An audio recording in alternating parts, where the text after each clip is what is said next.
Salut, c'est Trado, je suis content de vous retrouver pour la mise à jour de l'analyse technique du CAC 40 au programme. L'analyse technique de la séance de mardi, préparation de la séance de mercredi, quelques plans de trade, les news, je vous retrouve juste après ça. Et 0,93% de hausse. Comment expliquer cela? Notamment avec les news, puisqu'il s'avère que la livraison d'informations a été plutôt positive mardi, avec d'une part, apparemment, le fait que le confinement général ne soit plus d'actualité en France, également le fait que les publications d'entreprises sont avérées meilleures que prévues. Et dans ce contexte plutôt favorable, les marchés décident de rebondir et de s'adjuger quasiment 1%. Et on récupère du terrain par rapport à la séance de la veille où on a quand même abandonné 1,6%. Alors, il est très important de garder la tête sur les épaules et de regarder les forces en présence. Première chose, si on s'en tient à l'analyse technique fondamentale de base, ok, on est sur un support journalier, donc pourquoi pas ne pas envisager que la baisse soit terminée et que l'on rebondisse. Ok, ce n'est pas non plus complètement délirant. Néanmoins, il faut savoir qu'il y a des éléments qui militent pour une continuation de la baisse. Alors, pas tous les éléments, pas l'épaule tête épaule, puisque l'épaule tête épaule délivre deux objectifs. Le premier objectif, on le sait, c'est d'aller chercher la hauteur du cou, de l'épaule reportée en dessous de la ligne de cou. On voit que cet objectif a déjà été rallié, donc il n'est pas non plus nécessaire d'attendre plus de la figure, même s'il existe un autre objectif qui est rallié moins souvent, mais quand même qui est d'aller chercher la hauteur de la tête, et cet objectif-là n'a pas été rallié. En tout cas, on ne peut pas exiger de l'épaule tête-épaule plus, puisqu'encore une fois, il y a eu un service minimum, quoi. Deuxième chose, les Fibonacci. Les Fibonacci nous montrent qu'on a retracé 61,8% de la hausse. C'est pas mal. Ok, là aussi, il est difficile d'attendre plus. Vous voyez, ces rachats correspondent à des traders qui en ont eu pour leur argent ou qui décident de rentrer considérant que l'étreinte baissière va se relâcher. Donc, difficile de réclamer plus des retracements de Fibonacci. Oui, mais il y a encore la fourchette d'Andrews. Alors, cette fourchette d'Andrews, elle n'a pas encore délivré son potentiel baissier puisque l'objectif, je vous rappelle, est d'aller chercher la médiane. Et elle est suivie, cette fourchette d'Andrews. Regardez comme elle a bien accompagné la baisse des cours. Elle est donc regardée par des traders et ces mêmes traders envisagent donc que l'on puisse baisser encore à partir de la séance de la clôture du jour de près de 3%, puisque bon, ça fuit de 2,5-3%. Et la seule façon d'invalider ce scénario lugubre serait de faire un refus de médiane, ce qui serait très bien pour les haussiers, puisqu'on connaît l'objectif lorsqu'il y a un refus de médiane, c'est-à-dire lorsqu'on sort de la fourchette sans en avoir préalablement touché la médiane. Alors maintenant, il faut rajouter un petit peu des technicités à ça, juste pour faire vomir les débutants. L'idée, c'est que les fourchettes d'Andrews, et ça j'en parle dans le module éponyme, que vous pouvez retrouver pour ceux qui l'ont avec les exercices corrigés, eh bien, il y a ce qu'on appelle la boîte d'Austin. La boîte d'Austin donne un cadre temporel pour qu'on aille chercher la médiane. Et ce cadre temporel, c'est le plus grand des espaces entre les trois points pivots. Bref, pivot 1, pivot 2, pivot 3. Vous prenez le plus grand des espaces entre pivot 1, pivot 2 ou pivot 2, pivot 3. Voilà l'espace pivot 2, 1, 2, pardon, et voilà l'espace pivot 2, pivot 3.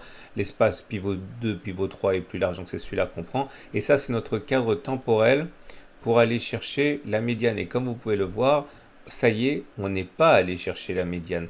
Et là, du coup, statistiquement, les chances d'aller chercher la médiane se réduisent significativement. Donc oui, on n'est pas allé chercher l'objectif de la fourchette d'Andrews, mais oui, il est peut-être un peu exagéré maintenant de l'attendre. Ce qui est pas mal pour les haussiers, puisque de fil en aiguille, cela voudrait dire que l'on aurait une sortie de fourchette sans en avoir allié la médiane, et ce qui donnerait une impulsion haussière intéressante. Bref, difficile de faire son choix statistiquement ici, qu'en tout cas quand on regarde le price action, c'est quand même pas la fête, c'est pas mal, on a une bougie verte, cette bougie verte est toujours encourageante parce qu'elle montre la pression haussière, on termine plus haut qu'on a ouvert, mais la clôture se fait plutôt dans le milieu que dans le haut de la bougie, autrement dit dans le tiers neutre plutôt que dans le tiers haussier. Alors ça constitue un harami haussier, bougie rouge, bougie verte, c'est un harami haussier, mais c'est un harami haussier de piètre facture. en ce sens qu'il apparaît dans la partie basse, et dans ce genre de situation, on aime bien avoir une séance de confirmation. Et quand on regarde le price action, notamment lorsque l'on regarde le l'Aikinashi, on voit que la bougie du jour n'est pas du tout une bougie de rémission, hein. C'est une bougie encore de baisse avec une absence de mèche basse, haute, pardon, et une mèche basse bon, relativement longue, mais globalement c'est une bougie qui est une continuation de la baisse, c'est pas une bougie de retournement, ok. Et pendant ce temps-là, toujours le three line break qui déroule son travail de sap avec un cinquième bloc ici, hein, depuis que l'on a fait le premier bloc rouge. Bon, il n'y a aucune raison a priori de penser que le price action soit de nature à rassurer, on va dire, hein, les investisseurs. On revient sur les chandeliers traditionnels et maintenant on va regarder les éléments purement techniques. Alors ces éléments techniques, ah oui, alors le gap, hein, on n'a pas comblé le gap, hein, on est remonté mais on n'a pas comblé le gap, hein, donc pour l'instant il peut toujours s'agir d'un gap de rupture et il faudrait le combler rapidement, disons cette semaine, pour invalider l'idée d'un changement de tendance qui pourrait être une tendance baissière à partir de maintenant. Il faut combler ça, quoi. Alors, maintenant, on va regarder ce qui se passe au niveau des éléments techniques. Et là non plus, c'est pas la fête. La moyenne mobile à 20 jours est plate, voire même presque baissière. Donc, la tendance générale est neutre, voire presque baissière. La moyenne mobile à 7 jours, pour le coup, est vraiment baissière, hein. Donc, la tendance de court terme est négative. On est en train de payer le croisement baissier auquel on a assisté ici. N'oubliez pas que lorsqu'on a un croisement baissier faible, comme c'est le cas là, c'est-à-dire avec la M7 qui croise la M20, mais qui est évoluée en sens inverse au moment du croisement, il y a plus de chances pour revenir chercher la moyenne mobile à 20 périodes avant éventuellement d'avoir une nouvelle attaque, hein. Donc, méfiance. Et on a la moyenne mobile à 50 jours qui ne s'est pas remise, hein, de ses émotions et qui maintenant a adouci de plus en plus sa pente. On est en dessous d'une M50 qui monte doucement, donc la tendance de fond est neutre. Je vous rappelle quand même que la tendance de long terme est haussière, on le voit, la moyenne mobile à 200 jours qui monte. Par contre, les bandes de Bollinger, ici, bon, ne disent pas grand-chose. Par contre, regardez, hein, le T1 ne s'est pas mieux en T2. Ok, c'est-à-dire que normalement, statistiquement, après un T1, on devait avoir une nouvelle clôture en dessous de la Bollinger inférieure. C'était vrai dans 63% des cas. Bon, bah là, on est dans les 38% des cas où ça ne fonctionne pas. Et là, ça n'a pas fonctionné. On a réintégré les bandes de Bollinger. On sait par contre, et on a déjà backtesté ça, hein, qu'il est probable qu'on aille chercher la M7 avant, plutôt que de ressortir en dessous de la bande de Bollinger. J'ai déjà backtesté ça, hein. Nous avons également maintenant à prendre en considération les autres éléments techniques et ça va faire l'objet du backtest du jour. Alors, le backtest du jour.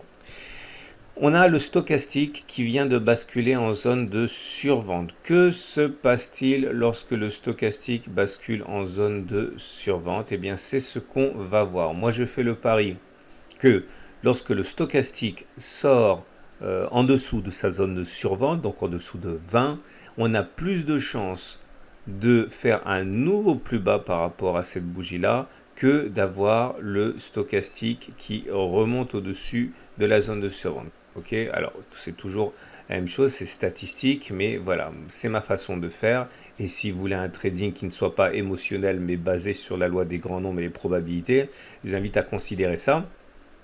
Premier test ici, ça ne s'est pas joué à grand chose, mais c'est un succès. Le signal a eu lieu sur, on est passé en zone de survente ici. C'était sur cette bougie-ci. Comme vous pouvez le voir, ça ne s'est pas joué à grand-chose, mais faites-moi confiance. On a bien clôturé plus bas sur cette bougie-là que sur cette bougie-là. Ça se joue sur l'épaisseur du trait, mais c'est comme ça. Là, c'est un succès également. Vous voyez, première bougie en dessous de la zone de survente, c'était cette bougie-ci. Comme vous pouvez le voir, est-ce qu'on est d'abord allé faire des plus bas ou est-ce qu'on est repassé au-dessus de la zone de survente? Ok, on a d'abord fait des plus bas. Okay. Et encore un succès. Ah, on va détailler cet échec ici. Cet échec en est un parce qu'on est passé en zone de survente ici. Et comme vous pouvez voir, ça ne s'est pas joué à grand chose, mais déjà cette bougie était au-dessus. On n'est jamais allé en dessous avant de repasser au-dessus de la zone de survente. Et on déroule un succès, un autre succès, 2 échecs, 3 échecs, 4 échecs d'affilée. 2 succès. encore deux succès, un échec, un succès, un échec, un succès, encore deux succès, un échec, un succès, un échec, un succès, encore deux succès, encore deux échecs, et le compte est bon. Et on arrive à la statistique suivante, 61% de succès pour la stratégie contre 39% d'échecs. Autrement dit, est-ce qu'il est possible d'affirmer que l'on aurait dû, dès la séance de mardi, de spéculer à la baisse en pariant sur le fait qu'on ira plus bas, que l'on clôturera plus bas que 5527 à un moment ou à un autre, et ceci avant de repasser en zone de normale, au-dessus de la zone de survente, pardon. Non, on ne peut pas faire ça, parce que vous ne savez pas encore à quel moment vous entrez, à quel moment vous sortez, à quel moment vous prenez vos gains, à quel moment vous prenez vos pertes, combien vous misez, etc. Bref, tout ça, c'est un travail supplémentaire et qui demande que vous mettiez les mains dans le cambouis. Mais ce qui est sûr, c'est que si vous achetez maintenant, vous devez savoir que vous êtes contre les stades parce qu'il est plus probable en fait que l'on clôture plus bas que vendredi soir, j'y tiens, qu'on clôture plus bas que mardi soir, plutôt qu'on ne le fasse pas. Donc clairement, ça veut dire si vous voulez acheter, vous pouvez éventuellement attendre un petit peu. C'est pas ridicule de le faire statistiquement. Et je vous rappelle que ce backtest n'a aucune valeur scientifique vu que je l'ai fait sur 30 occurrences. C'est insuffisant pour tirer des lois, mais encore une fois, je le fais simplement à titre de partage de ma méthode et pas pour des conseils, jamais. Alors, c'est parti pour la suite. On regarde ce que nous donne l'Ishimoku. Et l'Ishimoku, n'est pas folichon comme on le sait, comme on peut le voir, comme on l'a vu évoluer. On est passé d'une situation où la tendance était quasiment haussière, voire même haussière lorsqu'on était là, puisqu'on était au-dessus de la Tenkan qui montait, au-dessus de la Kijun qui montait, au-dessus du H qui montait, à une situation où c'est neutre. Il faut toujours attendre une bougie de confirmation lorsqu'un phénomène important s'est passé sur l'Ishimoku. Là, vous voyez, on est repassé en tendance neutre. C'était hier, puisqu'on était dans le nuage. C'est un phénomène important qui a été invalidé dès la séance d'aujourd'hui. Donc, pour l'instant, la tendance de fond est on va dire à la limite haussière puisque le nuage est toujours ascendant et qu'on est au-dessus, mais bon, ça se joue vraiment à pas grand-chose. Attention au twist, on sait ce que ça veut dire lorsque ça arrivera, on y reviendra le cas échéant. Deuxième chose, on sait également que la tendance générale est neutre puisqu'on est au-dessus, mais quasiment au contact de la Kijun qui est plate. Par contre, la tendance de court terme, elle est baissière puisqu'on est en dessous de la Tenkan. Et on termine avec les trades du jour. Alors, qu'est-ce qu'on peut faire aujourd'hui ? Alors, si vous êtes acheteur, si vous avez envie d'acheter, c'est compliqué cette histoire pour deux raisons. La première des raisons, c'est que si vous voulez acheter maintenant, vous allez avoir des difficultés dès l'arrivée sur le gap, puisqu'il y en a qui vont le trader à la baisse, mais on va dire que ce n'est pas très important. On va dire qu'on essaie d'aller chercher la résistance journalière. Le problème, c'est que si vous achetez maintenant, au regard du critère que vous voulez, au regard de la fourchette d'Andrews, au regard des Fibonacci, qu'importe, je préconise de mettre le stop en dessous du support journalier parce que c'est ce que font généralement les traders qui débutent. Ça veut dire mettre un stop aux alentours de 4,3%. Ok, mais votre objectif, il est là. Les difficultés vont arriver vers 3,4%. Donc on a un ratio gain-risque qui est bien pourri et qui est difficile à justifier. Alors moi j'avais dit dans la vidéo d'hier que je pouvais envisager d'acheter parce que finalement quand on regarde là, la situation est très compliquée, c'est super baissier, mais on est sur un support. Qu'est-ce que ça veut dire? Ça veut dire qu'on a une chance sur deux en gros de faire l'un ou l'autre. Alors il y a autant avoir un ratio gain-risque qui est en votre avantage, puisque si vous avez une chance sur deux de gagner, mais que vous gagnez plus quand vous avez raison, que vous perdez quand vous avez tort, sur le long terme, vous enrichissez. Et c'est exactement l'inverse lorsque vous avez un ratio gain-risque qui est défavorable. Donc, je maintiens ce que j'ai dit. Si demain, par exemple, on baisse, parce que c'est compatible d'ailleurs avec des choses qu'on a dites et qu'on a backtesté, notamment aujourd'hui, eh bien là, je pourrais acheter. Moi, dès que j'ai un ratio gain-risque qui me permet d'être super à 1,2, 1,3, je prends. Là, par exemple, l'objectif, ça a plus 5,12. Avec un stop à 2,7, ce serait excellent. Je ne sais pas si on va y aller, mais en tout cas, si on y va, j'achèterai. Maintenant, si vous voulez acheter quand même maintenant, bon, ça vous oblige à avoir un stop qui est différent, hein. Par exemple, un stop en dessous du précédent plus bas, qui est ici.